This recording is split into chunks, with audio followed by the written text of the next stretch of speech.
everyone, and welcome back to my channel. If you're new here, my name is Amy, and I'm currently on a debt-free journey to repay 6 figures worth of student loan debt. Every single month, I share our real number budget and show you how we have cut our expenses in order to send about 50% of our income to debt.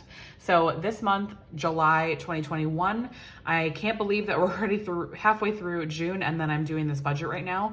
It is crazy. I feel like June just started, but I am excited to prepare for July. July is shaping up to be a really good month for our debt payoff because we do actually have a 5 paycheck month. So both my husband and I are paid bi-weekly. So every few months we do have a month where we have a extra paycheck where we normally only budget with 4 checks. This month we do have 5. So we will have a little bit of extra income. Obviously, you guys know what we're gonna do with that money. It's gonna go to debt, so nothing too exciting this month, but that is okay. We are budgeting about $8,600 for this month. That is between my husband and I, just our regular salary. So we do typically bring in a few $100s extra every single month of side hustle income. I talk about that every single week on Debt Free Friday. So if you have not watched those videos, definitely check those out. But that is where we talk about our side hustle income. And then at the end of the month, we do a reconciliation video where we also talk about all of the income that we received, not only just our W-2 income, but any of the side hustle income, and then all of our numbers at the end of the month. So exactly what we spent on our variable expenses, etc. So we are budgeting with $8,600 this month. So first section we are gonna go over is our fixed expenses. I do sell this exact budget worksheet on my Etsy shop. So if you wanna check that out, the link is always below. I know a lot of you guys like this sheet and I so appreciate the support on my Etsy shop. It really means a lot to me. So our mortgage is the first thing. So this is actually for August 1st. We do budget this a month ahead of time. So our July income will pay for our August mortgage. So we do budget $1,284 for our mortgage. That is our regular mortgage payment. Then we do have our cell phone bill. This is about $140. I do round off these numbers. This is actually how we budget anyways, because we do utilize a checking account buffer. So we just round up and then any of that excess just goes into our checking account buffer. And then we have Netflix. This is one of the only subscriptions that we've maintained, and that is $15 a month. We do also have Disney Plus, but that is an annual fee that we pay in November. So stick around and you will see that in November. Then we also do have a Peloton bike. That is $41 for the monthly fee for that. And we have our internet bill, which is $60 a month. We do just have internet. We don't have any form of cable anymore, just internet for streaming. And then we have one this month that we don't typically have, which is our car insurance. So this is a 6-month car insurance. We pay this every 6 months just to save a little bit of money because we do get a paid in full discount. So this is actually $400. So I'm estimating $400. I think it might be a little bit high. I think our last one was about $340, but that was actually before we had gotten our SUV. So we did actually have to pay a little bit extra once we got our SUV for the remainder of that 6-month period. Just estimating at $400, that might be a little bit high, but we will see. I'm not 100% sure what that will be yet. So once we do, and that all shows up in our reconciliation too. So if you watch that video, you'll see exactly how much it was and what we did with that excess. I'm assuming we will have a little bit of excess.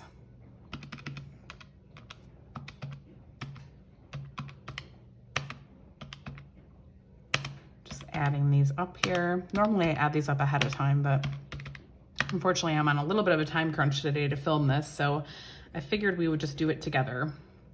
So that brings our total for fixed expenses to $1,940, and then we're going to subtract off that $8,600 to give us our remaining, which is $6,660 remaining. So then we will just bring that up into our variable expenses. So we do have an extra variable expense this month, which is my daughter's birthday. So the way we handle our kids' birthdays is we typically budget $300 for our kids' birthdays. So this would encompass basically anything that we're doing for their birthday. We typically don't get our kids like very many or very large gifts for their birthdays. We try to focus more on experiences. So typically we'll go do something fun on their actual birthday, like go to a zoo or a park or something like that where we can celebrate with them. And then we will also always go out to dinner for their birthday. So that's something that we do for all of our birthdays. We go out to dinner and celebrate our birthday at a restaurant. We typically don't eat like at actual restaurants very often. So this is definitely like a treat for our birthdays. So this $300 would encompass, you know, maybe a small gift possibly, and then an experience, like if we were going to go to, you know, the zoo, and then also dinner. We typically also have a small family party for our kids too. So that would encompass any of like the food for that and any of the decorations and stuff. So $300 should be a pretty good amount. My daughter is typically a little bit cheaper than my son. She is turning 2. So we have typically not spent as much money as my son, who will be turning 7. So I think he's actually going to have a friend birthday party for the first time. So that will be a little bit more expensive than hers. So next we have our electric bill. So I am estimating our electric to be $200. I usually budget $225, but we have been not using our air conditioning as much. So I'm expecting it to be a little bit less for the month of June for the usage in June. So the payment that we make in July. So hoping that we can save a little bit of money on that. And then we do have personal spending. My husband and I both get $50 a month. We get to do whatever we want with that $50. We never track it. It just gets put into our accounts and we can just spend that on whatever we want. So it's really, really been helpful with our journey to have a little bit of extra money just to blow on whatever we want and not have to track it. Especially for me, because I do most of the tracking on our budget. It's nice to just have money that I don't have to explain to myself. It's just, you know, money that I can use for whatever. So even though it's only $50, that has been a game changer for our budget. So gas, I am upping our gas budget reluctantly. I don't want to, but I know that we need to. We're bumping our gas budget up to $125. So over the last few months, we have been spending more money on gas, and I anticipate in the month of July, we will probably be going more places. You know, the summer months, we're definitely probably going to be traveling to family and friends' houses more often. So I'm going to bump it up to $125. That's probably about an extra tank of gas from what we normally do with 100. So we'll see how that works out and just go from there. So then we have our groceries. We budget $500 a month for groceries for our family of 4. Then we have our MISC category, which is kind of just an extra catch-all of anything that doesn't quite fit in any of our other categories. This could be things for our kids or just any extra things that don't really fit in another category. Then we have our dining out, which we budget $200 for. That has been working out pretty well for us over the last few months, so I don't anticipate any changes to any of the other categories. So total for our variable expenses,